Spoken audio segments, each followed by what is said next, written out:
I am fortunate enough to work and be friends with some of the largest business owners in the entire world. And one of the largest lessons that I've learned being with them just about every single day is how to make the right decision faster. The first one is you have to understand what your end goal is. If you are just walking aimlessly, not knowing the direction, how are you ever supposed to end up at the destination? For example, right now, my business is helping large businesses grow their social media to help them convert into paying customers for their business. I am hyper clear about who my ideal clientele actually is, the avatar that I would want to work with. One, they are making over $10 to $25 million per year, and they already have started social media, mainly YouTube, and has been posting consistently for the past 6 to 12 months and already have an audience size. I don't work with people who are just now starting out. And so that is my ideal avatar, and I have virtually unlimited demand for the work that I am doing right now. Because of the network that I have, I go to a ton of YPO events and a lot of very, very high-end masterminds. YPO, to join, you have to be making over $10 million per year. And all of these large business owners, they see the importance of growing a personal brand and helping that be the main driver of sales for their company. And every single time I go there, I'm getting tremendous opportunities. People are asking, and I mean throwing money like you wouldn't even believe at me, because I'm going with their friends who I work with that are raving about the results that they've gotten. And I'm not saying this to brag on a personal level. It's actually a very, very difficult thing to do, to turn down work when someone is offering you more money per month than you were making because they have such a large checkbook. But I'm hyper focused on who my avatar is, and I'm only working with those people because my only goal right now is not income, but it is to show the best results for all of my clients and to just get progressively better at what I'm doing. The second way to make the right decision faster is to just listen to your gut feeling. I have a genuine question for you. When was the last time you had a gut feeling about something and it was wrong? If you're like me, probably not too often, or potentially hardly ever. For whatever reason, your subconscious and your gut, when you get that freaking sickening feeling, or if it's good or bad, that is usually the right direction to head. And I have stopped trying to analyze why that's the right decision.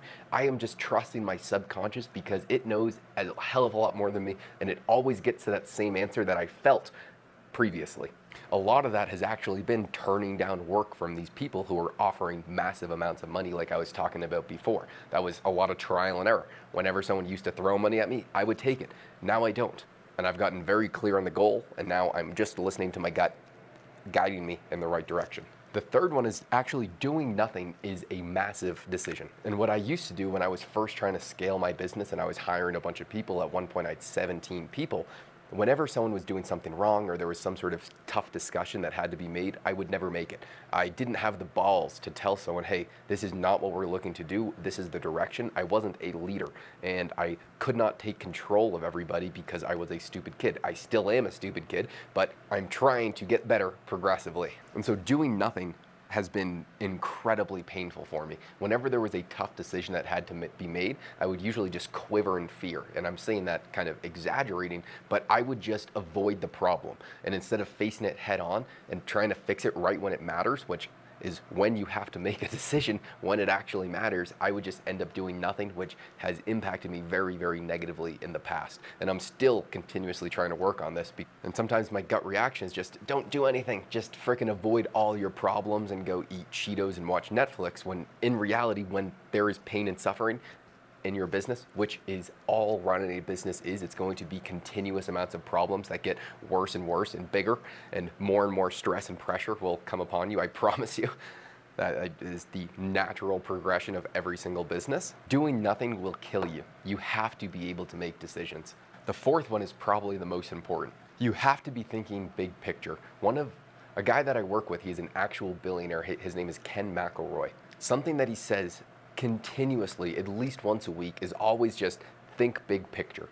And what he means by that is, don't think about how these decisions are going to impact you right now.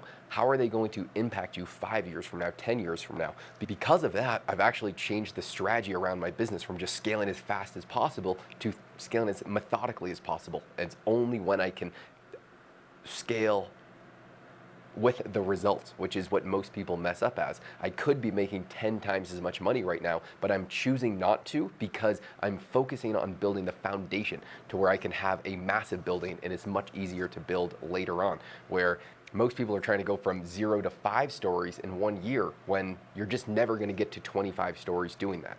I want a company that is 100 stories high, therefore it takes a long time to build that foundation, and I'm willing to delay the gratification for as long as possible, making not as much money as I otherwise would in exchange for just really focusing on that foundation. And that comes in the form of reputation, how well you actually perform for these people. When you mess up, what do you do? Which all comes back to reputation, because nothing gets ruined worse than your reputation, but also nothing's as strong. Which is why when I go to these YPO events and I'm going to these conferences and I'm doing all these things, I get so much demand for my work where people are throwing, I mean, stupid amounts of money at me, because in my little niche, which is with business owners making $25+ million, I have an incredible reputation. The worst thing that I could possibly do is mess that up.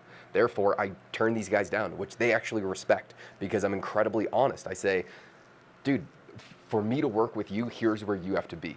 Right now you're here. I can show you how to get there, but I can't help you to do it. And I can tell you the key people you need to hire and the team and the staff and everyone that you're going to need, but I'm not the person for the job until you get here. And these people respect the hell out of that, because I'm turning down money from them, which they are so rarely seen. Therefore, it actually makes them want my business more. And therefore, I can build that 25-story building in the future.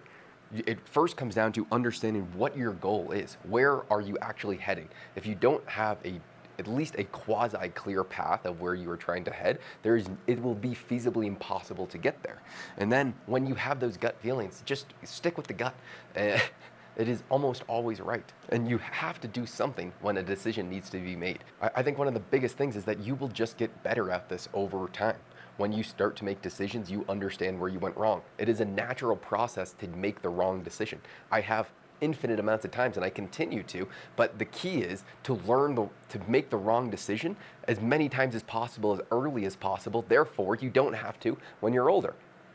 Or learn from other people who have already made the wrong decision to try and avoid the pain that they already have. I don't think there is a super clear way to make the right decision faster, and so you can say, Josh, this is a terrible video because there's no actual value in it, but I think it's a very important step for the business journey, which I've seen is having to make decisions pretty darn quickly, doing it with very high degrees of certainty and accuracy, and then understanding if that was wrong, knowing when to pivot, which is something that's very difficult to teach someone. The only real way to learn it is trial and error and actually fucking up, because you're not going to learn how to run a business watching a YouTube video. You're going to learn how to run a business by, running a business.